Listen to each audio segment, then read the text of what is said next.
Hey everyone, it's Chandelirius with another Scania truck driving simulator, the game Dangerous Drive video tutorial for you. This is Dangerous Drive number 25, Congested Unloading, and you're currently watching the TV view replay. This is the final Dangerous Drive in the series, there's no more after this. It's the final challenge. You're currently watching the TV view, which is the cinematic experience of the replay of the challenge that I completed. When I actually did the challenge live, I only used the internal view. There was no external cameras and there was no collisions with any objects, as you'll see as we go through this video.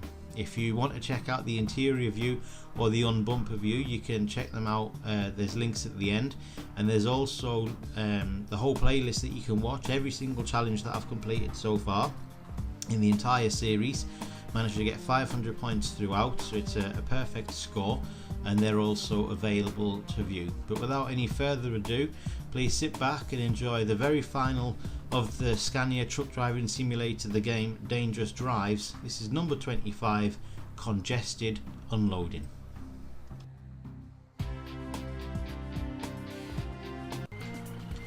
So here we go.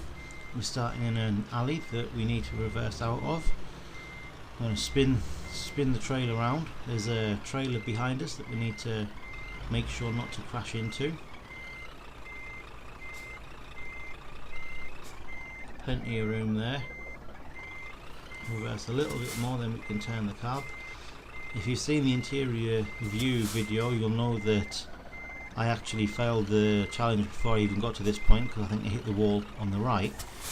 When I tried it on my second attempt, I completed the challenge. So I was a bit disappointed with that, it must be said, because I thought it would take me a few attempts. There's been other challenges that I've been stuck on for weeks, but this one I did it in 2 attempts, which I thought was a bit of a letdown for the final challenge. But anyway, let's carry on with what we've got here. So you can see there's a road that we've got to drive down. Doesn't present much of a problem. Plenty of room there on either side. It's not exactly a tight squeeze.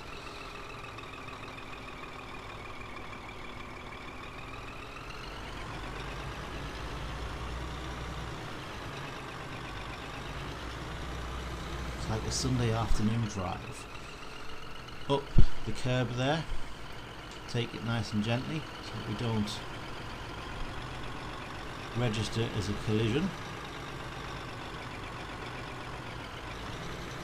Sharp bend to the right, which take nice and wide there. Getting pretty close to that shed or bunker or storage unit or whatever it is there. We get nice and close to it like so, and that gives the trailer plenty of room to get past the barrier, or rather the bollard, on the other side. You can see this is a nice big area now where we need to swing round, so we'll do that without much difficulty. Nice and tight with the bollards there.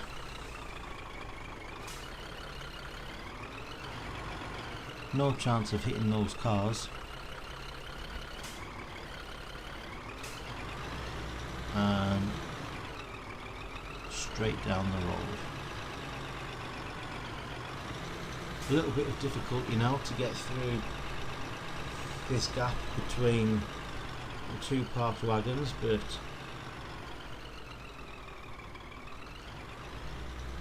not really that difficult considering some of the other things that you've had to do in the challenges so far.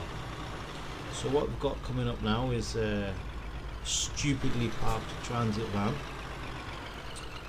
That's been the story of half of these challenges, getting past vehicles that seem to have just been abandoned by their owners.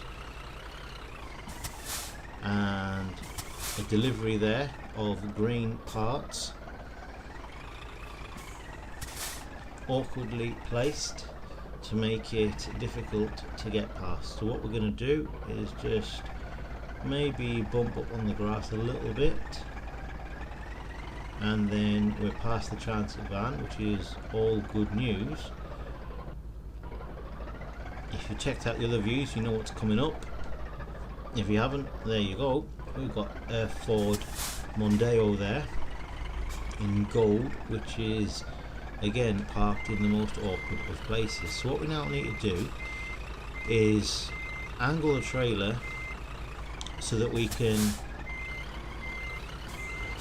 carry on down this road without hitting either the Scania parts that are there on, will be on the driver's left, and without gouging a hole in the side of the Ford which is on the driver's right. It may look like I'm trying to just drive on the grass and get past the car. You can't actually do that because there's a tree in the way. So all I'm doing now is just changing my angle slightly so that I can pretty much get through as straight as possible. Obviously it doesn't look like that at the moment, but you'll notice the front, that is very close. That is really close. That's just brilliantly done. Brilliantly done. So the cabin is now past the Ford, which is great. However, the trailer is precariously hanging over the rear end of the Ford at the minute. You can't see it from this side. If you check out the interior view, you will see it in the mirror that is exactly what's happening. So again, a little bit of manoeuvring, and now I'm trying to I don't know what I'm doing. Right, yes, I'm trying to just get that trailer past the car, and then I'll swing the wheels the other way like so. You can see the trailer itself is actually quite straight now, so by swinging the cab round and just driving forward, we'll be able to draw the trailer in a straight line, which gets us past the Ford and past the parts, over the finish line, and that's challenge complete. Thank you very much for watching. I hope you've enjoyed not only this video but the entire series. If you check out on screen now, you can see last week's video. You can subscribe to the channel. Please feel free to do so, to like the video and leave a comment too. Share it with all your friends. There's the other views that you can check out. Is also it's not a link, but they're just advertisement for my book. I'm currently working on another book. It's not a sequel, it's just a standalone book, and I'm sure there'll be news about that soon. As you know, this is the last video in the Dangerous Drives series, but if you check out my channel, you'll be able to see all the rest of the videos in all their glory. Each one I scored 500 points, which is a perfect score, which I'm quite pleased about. If there's anyone from SCS watching this, hello, thanks very much for this fantastic game. I can't wait for more games from you in the future, and I'll see the rest of you when I get my next project up and running. Thanks very much for watching. I hope you've enjoyed it, and I'll catch up with you soon.